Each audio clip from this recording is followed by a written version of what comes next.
Good morning, it is Jane with Scraptascyarns, and I have a few things to show you this morning. First off, I received a very lovely card from Pamela Barrett, and Pam, thank you very much. And it was a nice little card, and inside she had talked about how her church had prayed over these crosses, and this is one of the crosses here. Thomas has the other in his pocket. He chose the one that was done with like water lily or Monet yarn. Very pretty. We really appreciate them, and we can feel the love and that kind of stuff with it. Now, as part of my church, I am one of the deacons, and we had a deacons meeting. This one was the one where we normally vote for the new year, and our outgoing president is still our incoming president, but she made these lovely little towel sets for all of us. I'm just very grateful for that. Just thought it was very neat. And of course she used, she was telling me that she had gone to Dollar Tree and found those yarns, you know, that Dollar Tree has. And those are just perfect for doing toppers on her towels. And she does that at a craft fair every year. So it was rather interesting, you know, to see that. Now, all those cowls that we're doing, this one is one with Crochet Nana, aka Michelle, and she has given it a name of hashtag Olivia's Choice Cowl. And so this week's was to do half double crochet in the back loop only, and that's what I did there. And of course you're only seeing half of it, but there is that. And then for the luck of the draw, this week's number was number 1, and again those are my colorways for this one. And so royal blue was the color for this week's. So I added the royal blue, and I really love that color. Of course, when I see these two colors together, the first thing I think of is the thin blue line. And we need our police officers. We really do. They keep us from being in total anarchy. So this was the other one that I am doing with the cream, and that colorway was Sky. And here is that one. I'm really enjoying the cowls a lot. So I just find it rather interesting to get in with those and see all those and play and have some fun. Now, I do have 2 finished items, not real big items, and one is the Bush Tracker Beanie, which is the pattern by Gary of Urban Yarn, and it has this lovely little herringbone stitch in it, which I have never done before. Now don't look too closely because I did make some mistakes up here. Put it down, forgot what I was doing. You know, I just carry on. Figure, you know, worst comes to worst, I'll keep this hat for myself. The other finished item I have was the corner to corner granny square that I had been working on. And this is it in its finished glory. And I used 2 full skeins of the Skinny Cake in Frosted Mint, I think is what the name was. Something like that, Frosted somebody. But that is a finished item. I have not blocked it. So of course the edges are nice and wavy and needs to be blocked. But that'll come along fairly soon. Now, as you can tell, I'm not in the living room. I am upstairs. Since my husband normally does his sleeping downstairs in his recliner, I am in the process of moving upstairs to do some filming and those kind of things, so I don't bother him while he's trying to get some rest. And that's kind of where we're at. Let me get a drink here.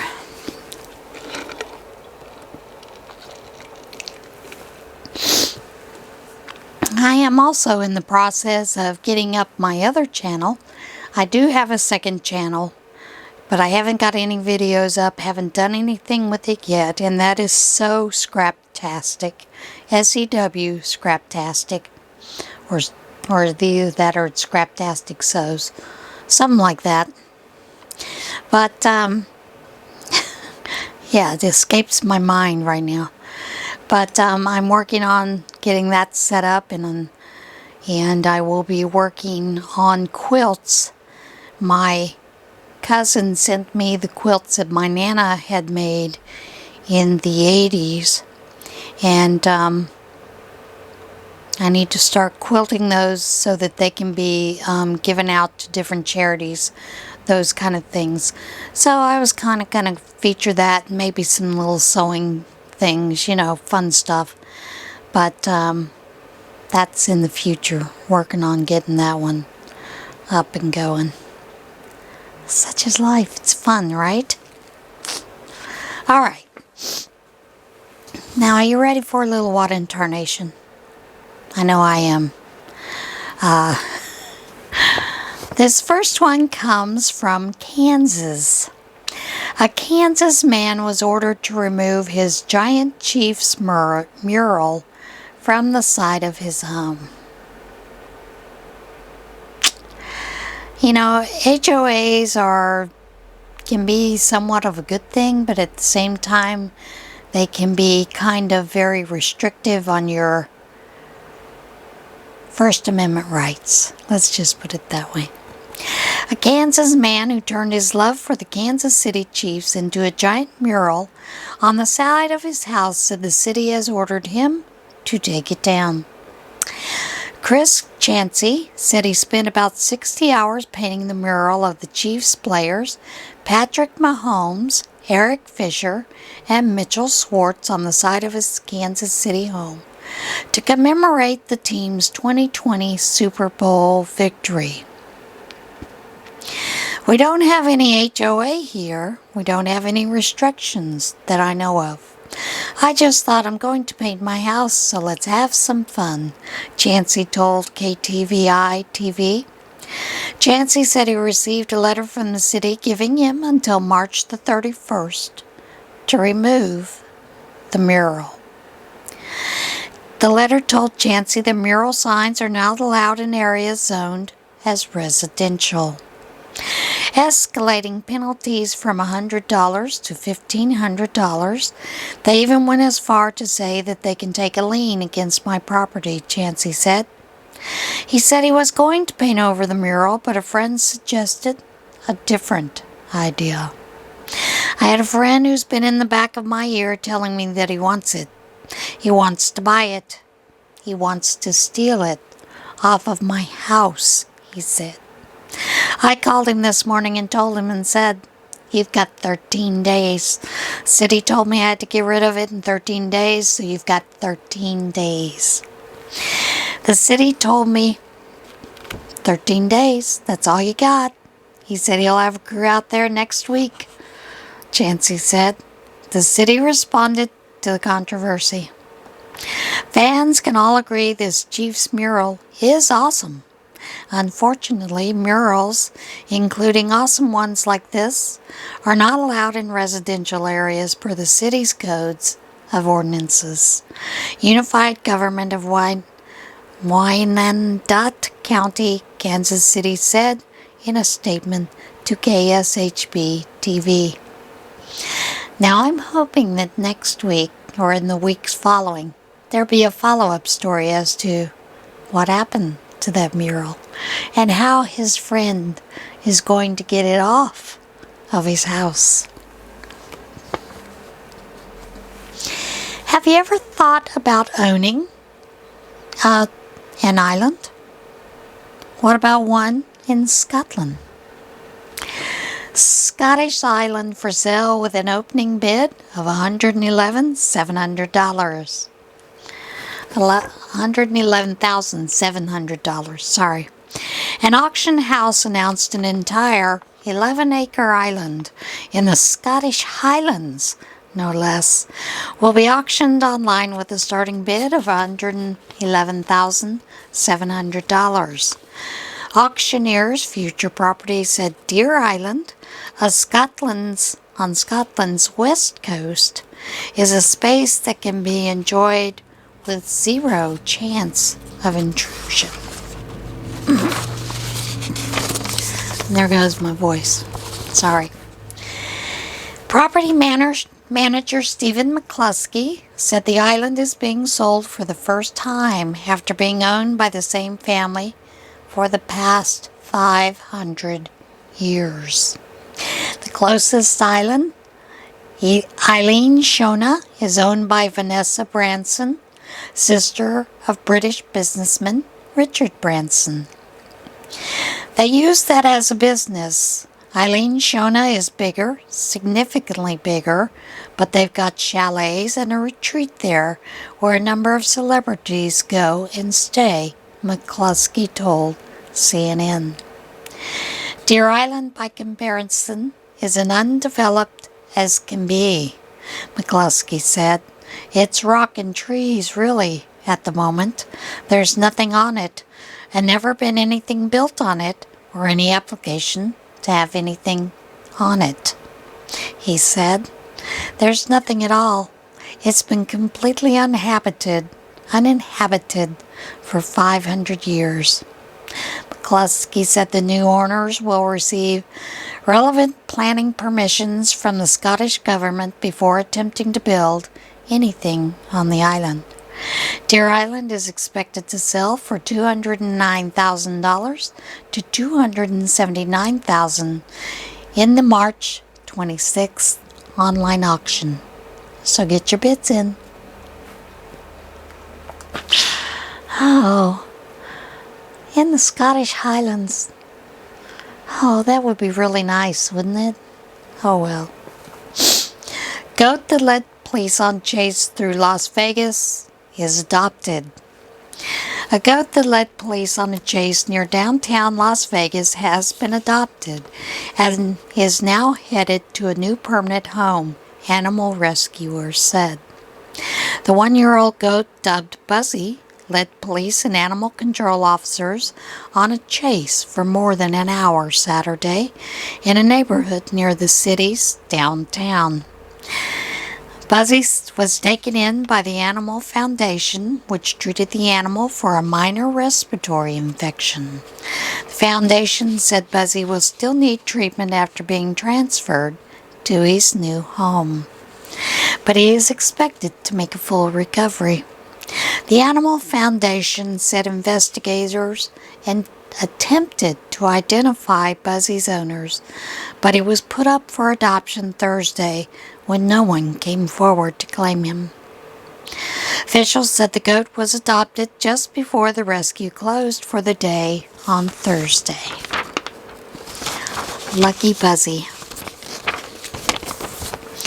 Now, have you ever worked somewhere and when you gave in your 2-week notice, the boss wasn't happy?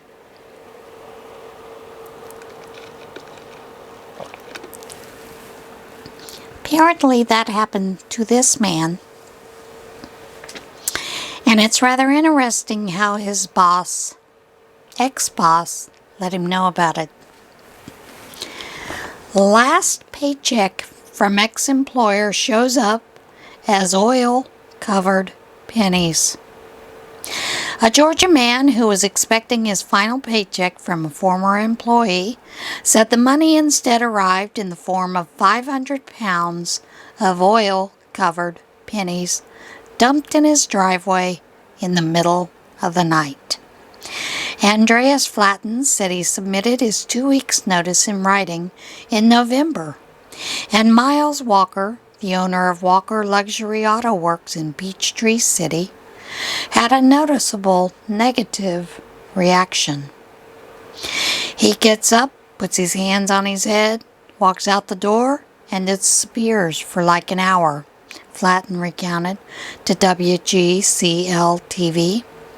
Flatten, who said he left the job due to a toxic work environment, said he was still owed $915, which the owner told him would be delivered in January. He said the owner accused him of damages when he called to inquire about the check and had not arrived at his home. So he contacted Georgia's Department of Labor. Flatten said the money then showed up as 500 pounds of oil-covered pennies that were dumped in his driveway in the middle of the night. Flatten's girlfriend posted a video to Instagram showing the messy pile of pennies when they showed up outside the home. I have nowhere to put them. I have no idea what I was going to do, like, how do I get money from pennies? He said. Walker said he couldn't recall if he dumped the pennies at Flatten's house. Doesn't matter. He got paid. That's all that matters, Walker said. Flatten said the pennies were currently being stored in his garage while he works on cleaning them so they can be cashed in. Mr. Walker, you're not a very nice man.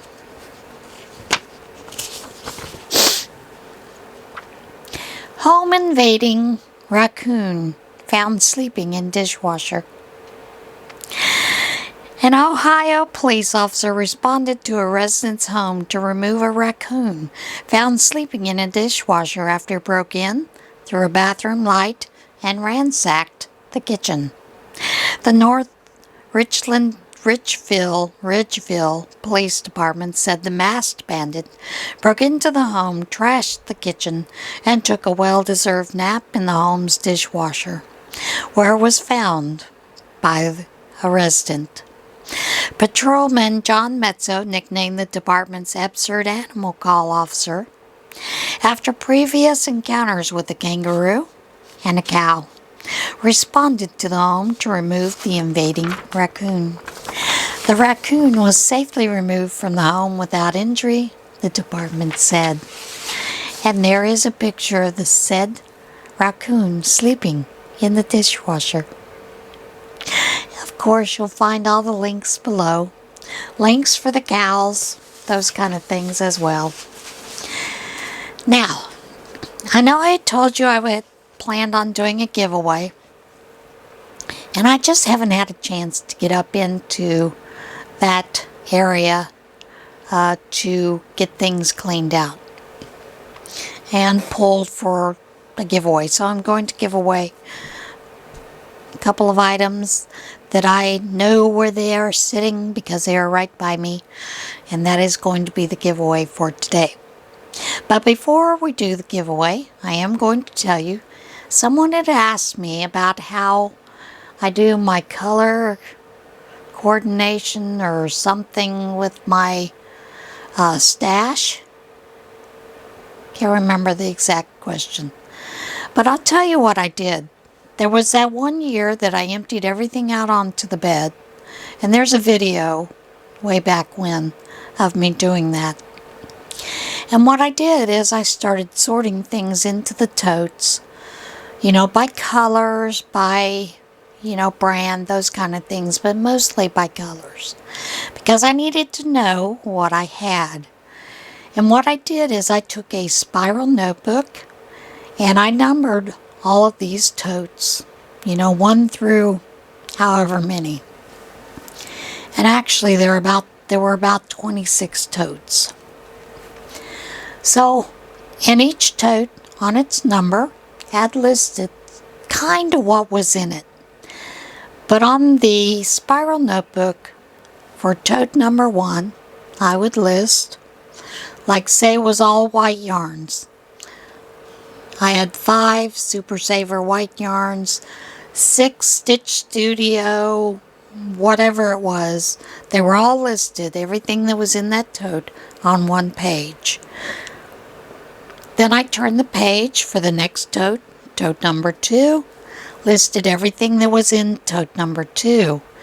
That way when I went looking for items to do a project, I could pull the notebook out, thumb through it, see where the yarns were that I thought I had to use, and pull those from those totes. That's how I had organized it at that point. It's still pretty much organized that way, and I put all the bulky together, and of course that whole tote of homespun that did find its own home. So that's kind of how I did it. And then I had 2 totes that are just by specialty yarns, you know, like the knit crate, knit picks, wools, you know, special wools that I'd purchased for certain projects. So that's how I did that. So that's a little information about how I coordinated that, whatever you want to call it, kept it organized. It helped me for quite a while to do that. And of course now, because of the stress, with everything that is going on, I find it easier to start getting rid of it with the Scorched Earth Challenge. And that's basically what I'm doing. So today's giveaway, you have to be a subscriber to be entered. This time I am going to just do it in the United States. Just because shipping has gotten kind of crazy. This is going to run through next Monday at 10 a.m. At 10 a.m. then I will pull the winner at that point. And you need to like the video. You need to be a subscriber. You need to be 18 years or older. Of course, if there's any duties or taxes, you know, you're responsible for them. I'm not. I'm just going to send you the yarn and pay for the shipping. And that will be it. So, today's giveaway is Karen Cake in the Skinny Cake. This is a number 3 weight. This is 795 yards, and the colorway is Sugar Oob. And that is the colorway. Very pretty. And you're going to get 2 of those. They are the exact same thing. So you will get 2. And you can see the blanket that I made. It was pretty good size. So you could probably make a nice, decent blanket with that. Probably a nice cardigan, sweater, top. For those of you, I don't know if it would make a full sweater for me, because I'm kind of chunky. But it would go a long way. So those are going to be the prizes, and you are going to have a secret word, and that secret word is going to be spring. Somewhere in the comments below, give me a comment about spring. And of course I will draw that next Monday on the 29th at 10 a.m. That is all for today. Everybody have a blessed day. Be kind to one another. Love one another. And try to enjoy the coming spring weather as it comes near. All right. Bye, everybody. See you guys again soon.